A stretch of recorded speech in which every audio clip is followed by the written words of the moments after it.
बिस्मिल्लाहिर्रहमानिर्रहीम, अस्सलाम वालेकुम। सर्फ एक्सेल जोश जगादे में मिर्ज़ा इकबाल बेग एक्सप्रेस न्यूज़ के नाजरीन को खुशामदीद कहता है।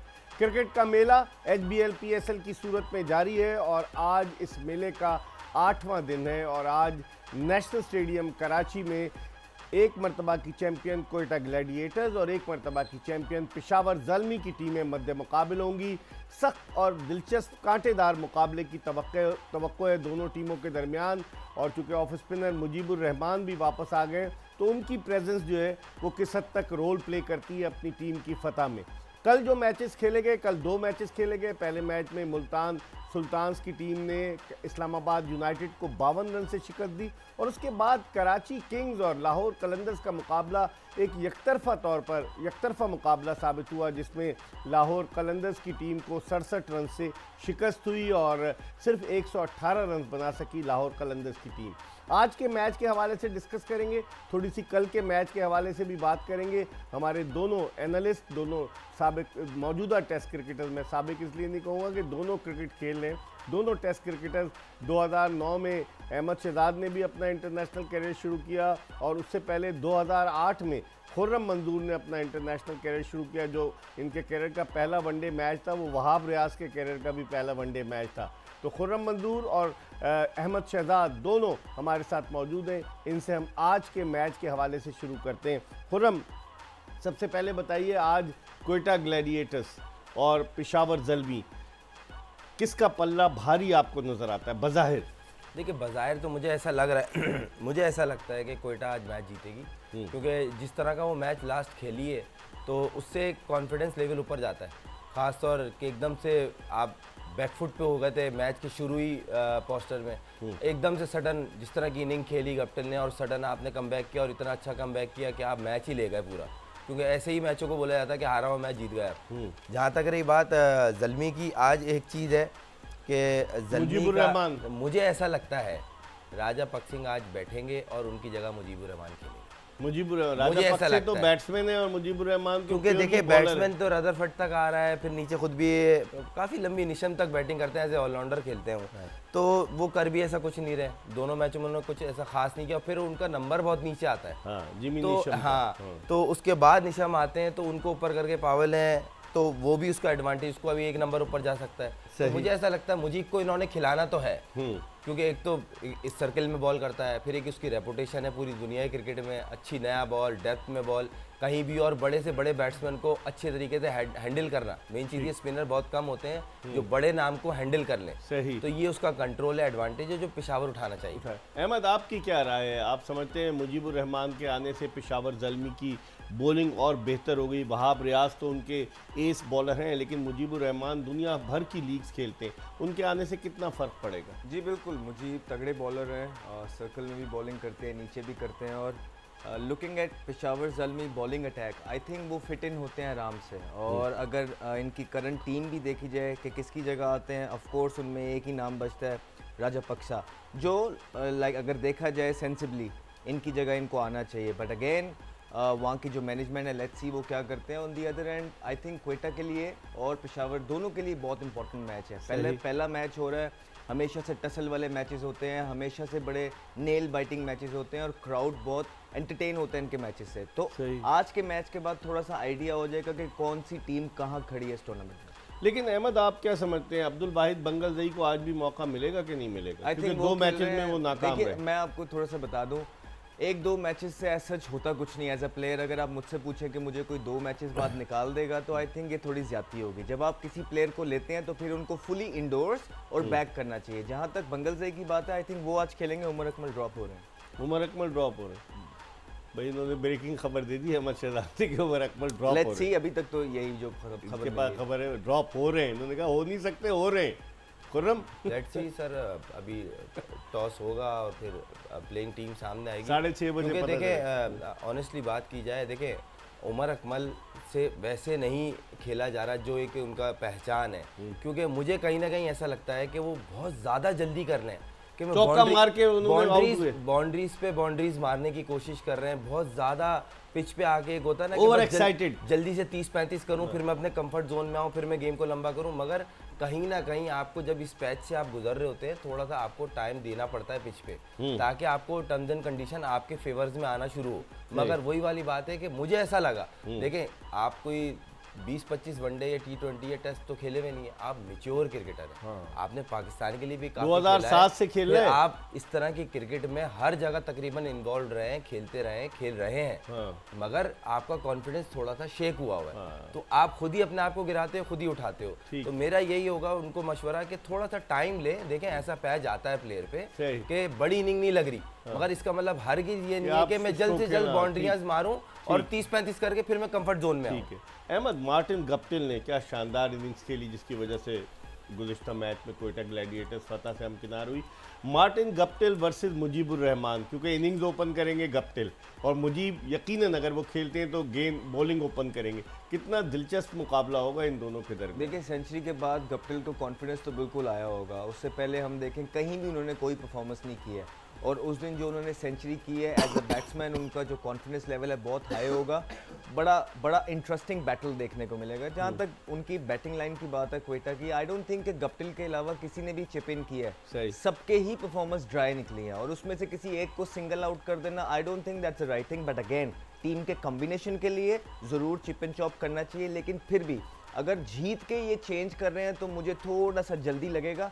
बट अल्लाह करे उनके लिए काम करे, क्वेटा के लिए। और इफ्तिखार अहमद पे कितना प्रेशर होगा, जो जिस तरह की वो परफॉर्मेंस देते चले आ रहे थे, बड़ा एक्सपेक्टेशन उनसे बहुत ज़्यादा थी, लेकिन वो अब तक उस तरह से नहीं खेल पाए जिसके लिए वो मशहूर जी। देखिए बड़ी अच्छी फॉर्म में आए हैं। वो भी चाहेंगे कि हैवी बक्स ले रहे हैं कि वो यहाँ डिलीवर कर रहे हैं क्वेटा ग्लैडिएटर्स के लिए। At the same time Sarfaraz ऊपर बैटिंग करने के लिए आ रहे हैं। बहुत इंपॉर्टेंट टूर्नामेंट है with the bat Quetta gladiator के लिए सरफराज का अच्छी फॉर्म में होना, और जिस तरह वो 2 मैचेस में आउट हुए हैं, वो भी पूरी कोशिश करेंगे कि इस मैच में डिलीवर करें। हमारी गुफ्तगू का सिलसिला जारी रहेगा। खुर्रम मंजूर और अहमद शहजाद, पाकिस्तान के 2 टेस्ट ओपनर्स हमारे साथ मौजूद हैं।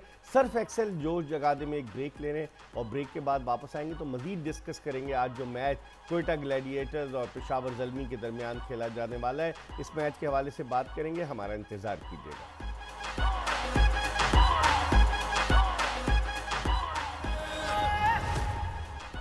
सर्फ एक्सेल जोश जगादे में टेस्ट क्रिकेटर खुर्रम मंजूर और टेस्ट क्रिकेटर अहमद शहजाद के साथ एक मरतबा फिर आपको खुश आमदीद कहते हैं। आज बड़ा इंपॉर्टेंट मैच है कोयटा ग्लैडिएटर्स और पेशावर ज़ल्मी के लिए। अब देखते हैं कि कौन सी टीम फतह से हमकिनार होती, क्योंकि पेशावर ज़ल्मी जो अपना आखिरी मैच इस्लामाबाद यूनाइटेड के खिलाफ खेली, उसमें उसे शिकस्त हुई। खुर्रम, पेशावर ज़ल्मी पे थोड़ा सा प्रेशर तो होगा डेफिनेटली। ऑब्वियस सी बात है, आप लास्ट गेम अगर लूज़ करते हैं तो जो समझदार टीमें होती हैं वो अपनी गलतियाँ रेक्टिफाई करती हैं और कोशिश करती हैं एटलीस्ट ये गलतियां नेक्स्ट गेम में ना हो। देखें गलती करते हैं तो आप हारते हैं, और अगर गलतियां कम करते हैं तो आप जीतते हैं।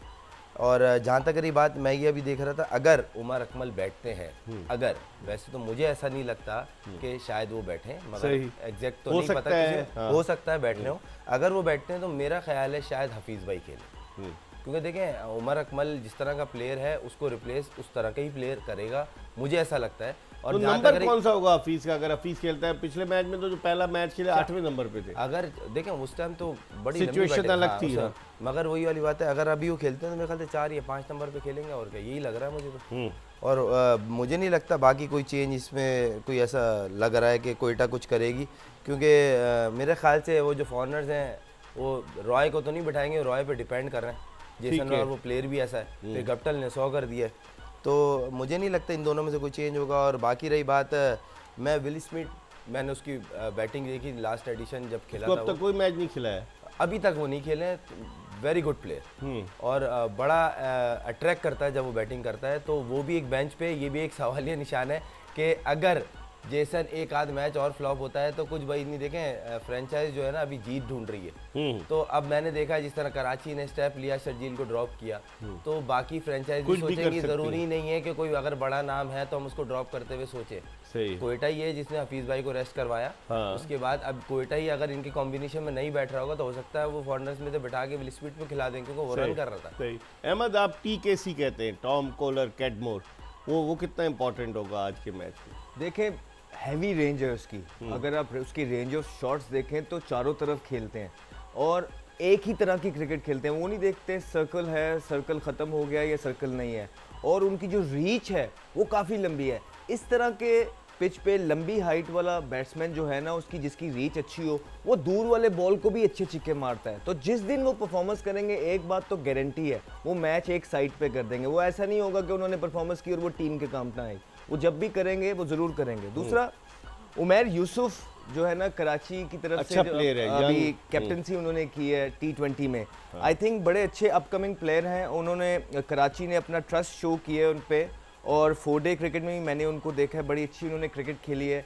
T20 में भी जितना भी वो खेले हैं, डिसेंट नज़र आते हैं। अच्छा यंगस्टर है एक। मेरे ख्याल से ये टूर्नामेंट बड़ा ज़रूरी है कि हम इन यंगस्टर्स को भी ज़रूर आजमाते चलें साथ साथ, क्योंकि ये अपॉर्चुनिटी बेसिकली बहुत काम आएगी इन यंगस्टर्स के भी। अगर हफीज़ भाई को वो खिलाते हैं वेल एंड गुड, अगर पहले 3 नंबरों में वो आते हैं, अगर नहीं तो उमैर यूसुफ से भी फ्यूचर में वो चांस ले सकते हैं, क्योंकि उनके स्क्वाड का हिस्सा है। वो इमर्जिंग प्लेयर तो नहीं है ना उमैर यूसुफ, इमर्जिंग तो 2 ही हैं, एमल खान और अब्दुल वाहिद बंगलदेई। ये तो सिल्वर कैटेगरी सिल्वर कैटेगरी में, और सिल्वर कैटेगरी में सप्लीमेंट्री में उठाया था। सप्लीमेंट्री में उठाया, तो इसका मतलब ये हुआ कि वो किसी को भी चेंज कर सकते हैं। जी, आप कह रहे हैं बिल्कुल। उनके पास ऑप्शंस बहुत है। वेपन तो है ना, अभी गप्टिल को भी तो सप्लीमेंट्री में उठाया था मैंने। हाँ, पहला 100 कर गया ना, मैच जिता गया आपको। इसमें कोई शक वेपन आ नहीं। गया काम। अच्छा, दूसरे कप्तानी अगर देखें, आपसे पहले अहमद पूछता हूँ फोरम से कि एक तरफ सरफराज है कप्तान और एक तरफ बाबर आजम है, कैसे देखते हैं? इंटरेस्टिंग बैटल होगी कि नहीं जी होगी? बिल्कुल, दोनों पाकिस्तान के कप्तान एक करंट हैं, ठीक है, एक रह चुके हैं जिन्होंने काफ़ी ज़्यादा ग्लोरीज जितवाई हैं अपने अंडर 19 टेन्योर में। उन्होंने वर्ल्ड कप जीता 2006 उसके का, बाद चैंपियंस ट्रॉफी, चैंपियंस ट्रॉफी में जो है ना जीत दिलाई है। एक्सपीरियंस तो होगा, बट अगेन अंदर उस मैच में अपने एक्सपीरियंस का किस तरह काम लेके आते हैं, किस तरह काम और कंपोज रहते हैं, किस तरह अपने प्लेयर्स से काम निकलवाते हैं, ये जो भी बेहतर कर लेगा। और दूसरी एंड अगर आप देखें, बाबर आजम आई थिंक बड़े कंपोज नज़र आए वो लास्ट मैच में भी। उनके एक चीज़ जो अच्छी है, उनके बॉलर्स को जो भी हो रहा हो वो अपने इमोशंस ग्राउंड के अंदर शो नहीं करते हैं, उन पे ट्रस्ट शो करते हैं, और मेरे ख्याल से ये चीज़ बड़ी की है जो उनके काम आएगी। अपने खुर्रम आप बताइए, सरफराज अहमद ने जो कप्तानी की, उनकी कप्तानी में हम 11 सीरीज़ T20 की जीते, नंबर 1 टीम रहे, 2006 का अंडर 19 वर्ल्ड कप, 2017 की चैंपियंस ट्रॉफी, बहुत सारी चीज़ें उनकी बेल्ट के नीचे। आप बड़ी तारीफ़ करते हैं कि उसने बड़ी अच्छी कप्तानी की। कितना दिलचस्प मुकाबला होगा, एक तरफ एनर्जेटिक सरफराज अहमद है, एक तरफ काम एंड क्वाइट बाबर आजम। देखिए, मैं कोई रॉकेट साइंस तो है नहीं, दिख रहे हैं स्टैट्स बोल रहे हैं, और इस बात में कोई कबाहत नहीं अगर आप धड़ल्ले से बोलें कि सरफराज बॉर्न कैप्टन। उसकी कैप्टनशिप में मैं खेलता भी रहा हूँ, और जो भी खेले हैं उनको भी आइडिया है कि वो जो डिसीजन ग्राउंड के अंदर लेता है उसके पीछे एक पूरा सर्कमस्टांसेस दिख रही होती है। और बाबर लर्निंग प्रोसेस में नो डाउट अच्छी कैप्टनशिप कर रहा है, हर मैच में इम्प्रूव दिखता है। मगर सरफराज और अगर बाबर को साथ रखा जाए तो सरफराज की अचीवमेंट्स और उसके डिसीजंस दिखते हैं ग्राउंड के अंदर। दूसरी बात रही, मैं थोड़ा सा कोयटा में बात करूंगा, मैं ये सोच रहा था तीसरा फास्ट बॉलर कौन होगा। मुझे लग रहा है वो जो स्मिथ खेला है, जो एज ए ऑलराउंडर खेलते हैं, वो हिटे मारते हैं। ओडियन स्मिथ, वेस्ट इंडीज से उनका ताल्लुक है। मुझे तो लग रहा हो सकता है वो आज शायद उनको ड्रॉप किया जाए, क्योंकि देखें अगर आप अंदर डालते हैं किसी को तो फिलहाल तो ये लग रहा है कैस अहमद को तो आप ड्रॉप नहीं करते, जितनी अच्छी उसने बॉलिंग की है। फिर नवाज आपके साथ हो गया, फिर अगर कोई दोनों खब्बे आ गए तो साथ में इफ्तिखार बॉल कर लेता है। तो स्पिन पे वैसे भी रिलाई करते हैं कोयटा वाले। इफ्तिखार को सही यूटिलाइज किया, आप कहते हैं, देखते हैं कोयटा ने अपने मैचेस में। नहीं देखिए, अभी इकबाल में 2 मैच हुए, उसने लास्ट मैच में जो इनिंग खेली अपनी नेचर से हटके खेली है, और वो उस सिचुएशन में डिमांड कर रही थी कि विकेट पे टाइम लेना है, सीनियर का आपने सीनियर के साथ टाइम थोड़ा सा विकेट पे देना है, पार्टनरशिप बिल्ड करनी है। दोनों ने की है तो रिजल्ट अच्छा है, तो देखते हैं। मुझे नहीं लगता कि इफ्तिखार, अभी अर्ली है, 2 मैच हुए हैं। नहीं, बॉलिंग की बात कर रहा हूँ मैं, इफ्तिखार की बॉलिंग पे इत्तेफाक की बात है, उनके सामने अभी कोई ऐसे खब्बे आए नहीं जिसपे वो बोले 4 ओवर आपने कर रहे हैं। तो अक्सरियत में होता है, लेफ्ट हैंडेड बैट्समैन आता है तो आप बोलते हैं ऑफ स्पिनर लगा दो कि इसके 4 ओवर निकल जाएं, या एटलीस्ट 2 ओवर तो निकल ही जाए। सही है। अहमद, अगर हम इफ्तिखार की बात करें तो Iftikhar Ahmed as a batsman तो है, लेकिन मिसबाह-उल हक तो उन्हें 3 डायमेंशनल क्रिकेटर कहते थे, कि जो बॉलिंग भी कर लेते हैं, जो फील्डिंग भी बड़ी अच्छी करते हैं, बैटिंग तो करते ही हैं। आप समझते हैं उनको आज यूटिलाइज करेंगे सरफराज इफ्तिखार अहमद को? देखिए, प्लेयर की यूटिलाइजेशन जो है वो कैप्टन के हाथ में होती है। जहाँ पे उनको लगेगा, एक्सपीरियंस कैप्टन है, जहाँ उनको लगेगा कि यहाँ मैंने लेके आना है इफ्तिखार को, वो ज़रूर लेके आएंगे। ऑन दी अदर एंड अगर आप देखें कि आज हफीज़ भी अगर खेलते हैं तो उनके पास ऑप्शंस फिर बढ़ जाएंगे। हाँ, सही है। और वहाँ पे देखते हैं कि कितने लेफ्ट हैंडर्स हैं, तो वही है कि इफ्तिखार एक ऐसा बॉलर है कि वो राइटी के सामने इतना कंफर्टेबल या कैप्टन उसको लेके नहीं आते। वो इंतज़ार करते हैं कि कोई लेफ़्ट हैंडर्स आए तो वहाँ पे जल्दी जल्दी इसके ओवर निकालने की कोशिश करते हैं। और दी अदर एंड अगर हम वहाँ पे उनकी बात करें, मेरे ख्याल से बड़ा की हमने बात की है ऑलरेडी मुजीब पे, तो मुजीब बड़ा एक की फैक्टर हो सकता है पेशावर ज़ल्मी के लिए, क्योंकि वो पावर प्ले में बॉलिंग करेगा और वो उसकी बॉलिंग उसके 4 ओवर बहुत इंपॉर्टेंट हो सकते हैं पेशावर ज़ल्मी के लिए। इस पर हम मज़ीद बात करेंगे। हम एक ब्रेक की तरफ बढ़ें और ब्रेक के बाद जब वापस आएंगे और बात करेंगे फास्ट बॉलिंग अटैक के हवाले से दोनों टीमों के। वहाब रियाज तो स्पीयर हैं ही पेशावर ज़ल्मी के, लेकिन बाकी बॉलर्स की कारकर्दगी क्या रहेगी इस पर बात करेंगे। सर्फ एक्सेल जोश जगादे में एक ब्रेक की तरफ बढ़ें और ब्रेक के बाद दोबारा आपकी खिदमत में हाजिर होंगे।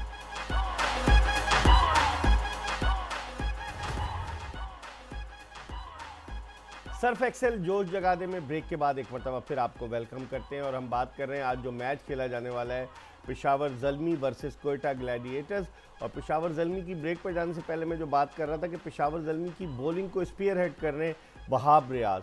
अब देखते हैं कि बाकी बॉलर्स उनका किस अंदाज से साथ देते हैं। अब जिस तरह मुजीबुर रहमान ने अगर ज्वाइन कर लिया है तो मुजीबुर रहमान और उनके अलावा वहाब रियाज। खुर्रम, आप कैसे देखते हैं फास्ट बॉलिंग के शोबे में पेशावर ज़ल्मी को? सारा लोड वहाब रियाज पर है। वहाब रियाज, सलमान रिशाद दो मेन वेपन है इनके। उसके अलावा आज मुजीब का मेन रोल होगा अगर वो सर्किल में बॉल करते हैं एक एंड से, जो कि करना चाहिए क्योंकि वो बड़ा डैमेज करते हैं। अगर ऊपर से एक आध आउट कर गया उस सर्किल में तो सामने वाले वैसे ही बैकफुट पे चले जाते हैं कि एटलीस्ट सर्किल निकालो कि विकेट पे विकेट ना गिरे।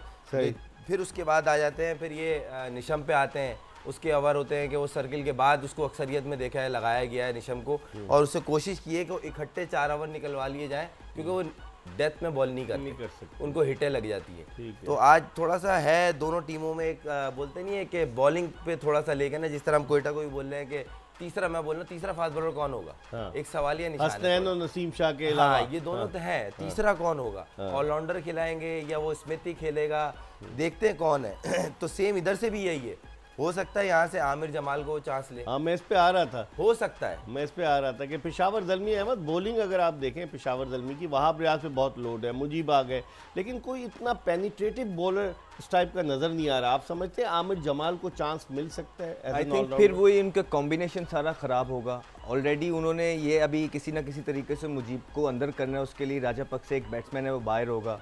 फिर दूसरा जो उनके पास इमर्जिंग है वो एक स्पिनर इन्होंने डाला था जब तक मुजीब नहीं था, तो आज अगर उसको बाहर निकालते हैं तो दूसरा उनके पास जो है वो हसीबुल्ला, वो ओपनर है।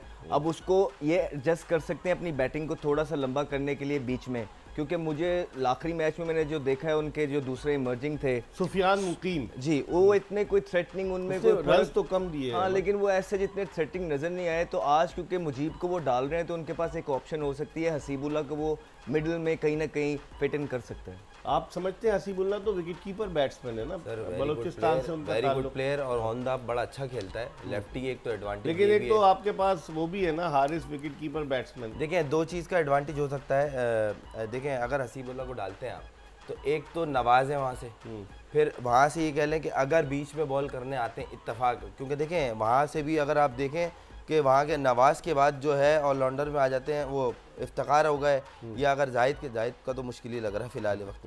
तो कहने का मकसद ये है कि लेफ्ट हैंडेड का मिडिल ऑर्डर में एडवांटेज ले सकते हैं, मगर वो इतना नीचे खेलते नहीं है, ओपनर खेलते हैं या वन डाउन खेलते हैं। तो अगर खिलाते हैं तो पहले उसको बोलना पड़ेगा, या नेट पे उससे बात की गई होगी अगर आपको अपॉर्चुनिटी मिलेगी तो 4, 5, 6 नंबर मिलेगी, वो आप खेल सकते हो कि नहीं खेल सकते। अब ये डिपेंड करता है टीम कॉम्बिनेशन कैसे बनाती है टीम मैनेजमेंट। बड़ा मुश्किल है थोड़ा सा ना कॉम्बिनेशन बनाना, फिर उसको सबसे बड़ी बात एक प्लेयर को ये यकीन दिलाना कि आप इस नंबर पे परफॉर्म कर सकते हो। क्योंकि देखें प्लेयर जिस नंबर पे करके आ रहा होता है उससे हटता है ना तो मेंटली तो डिस्टर्ब होता है। वो जितना भी मेंटली टफ बंदा हो थोड़ा तो डिस्टर्ब होता है कि ये मेरा नंबर नहीं है, हाँ मैं इस पे खेल लूंगा। सही है, तो ये देखते हैं अभी। अहमद, अब जिस तरह से मैचेस हुए इब्तिदाई, इन मैचेस में अगर आप देखें तो फॉरेन बैट्समैन जो थे गैर मुल्की, उन्होंने अच्छा परफॉर्म किया।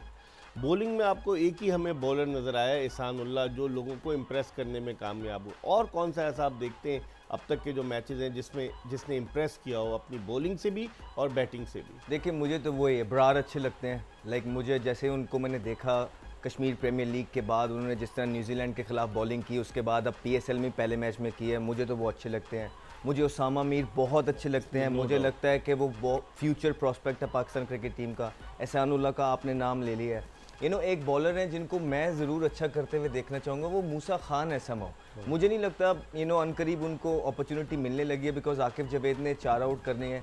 जो मैंने लास्ट मैच में उनको देखा है वो बहुत अंडर प्रेशर लगे, लेकिन ये बहुत अनफॉर्चुनेट है कि तगड़े बॉलर है, जिस तरह मैंने आपको कहा 145 अबव बॉलर कभी कभी आते हैं, लेकिन उनका जो ओवर द ईयर्स 2 साल में उनको क्रिकेट दी नहीं गई तो उनका कॉन्फिडेंस बहुत नीचे है। हसनैन, नसीम शाह तो स्टैब्लिश हैं, देखें शाहीन, हारिस, ये लोग स्टैब्लिश हैं। हसनैन एक ऐसा बॉलर है कि जो स्टैब्लिश है लेकिन समहाउ कहीं ना कहीं कॉन्फिडेंस की कमी की वजह से वो पीछे को जा रहे हैं। अगर हसनैन को हम थोड़ा सा कॉन्फिडेंस देंगे, बुला के, देखिए कम्युनिकेशन जब आप करते हैं तो सारी चीज़ें ठीक हो जाती हैं। अहमद, बड़ी तेज़ बॉलिंग की हसनैन ने जो गुज़िश्ता मैच में, तो इसका मतलब है वो अपने रिदम में वापस आ रहे हैं। अगर उनको जिस तरह आप पहले कह रहे थे कॉन्फिडेंस दिया गया तो he can be a lethal weapon for Quetta Gladiators. बिल्कुल एक सुपरस्टार प्रोडक्ट है वो, बड़े तेज बॉल करते हैं और 1 2 3 मैच ऊपर नीचे हो जाने से कोई इतना फ़र्क नहीं पड़ता, किसी के भी हो सकते हैं। लेकिन मसला सिर्फ इतना आ रहा है क्योंकि फास्ट बॉलिंग बैटरी इस टाइम आपके पास है इतनी कि आपको कदर नहीं हो रही। तो अभी हैं जो 5 ऊपर फ्रंट लाइन हमारे बॉलर हैं, उनको प्लीज़ प्रोटेक्ट करके उनकी जो इज्जत है उनका ख्याल रख के उनका ख्याल रखेगा कि वो आने वाले, देखिए हसनैन ऐसा एक बॉलर है, उसकी जो फिजिक, पर्सनैलिटी और जो उसके बोलने का तरीका है वो एक सुपरस्टार प्रोडक्ट है। खुर्रम, आप क्या कहेंगे हसनैन के बारे में? नो डाउट ये कैरिबियन प्रीमियर लीग खेल रहा था और शाहरुख खान की टीम से खेल रहा था। उस टाइम इसने जो फास्टेस्ट बॉल की थी 158.6 और बिग बैश में भी इसने और की थी। वो तेज तरीन बॉल थी उस टूर्नामेंट की।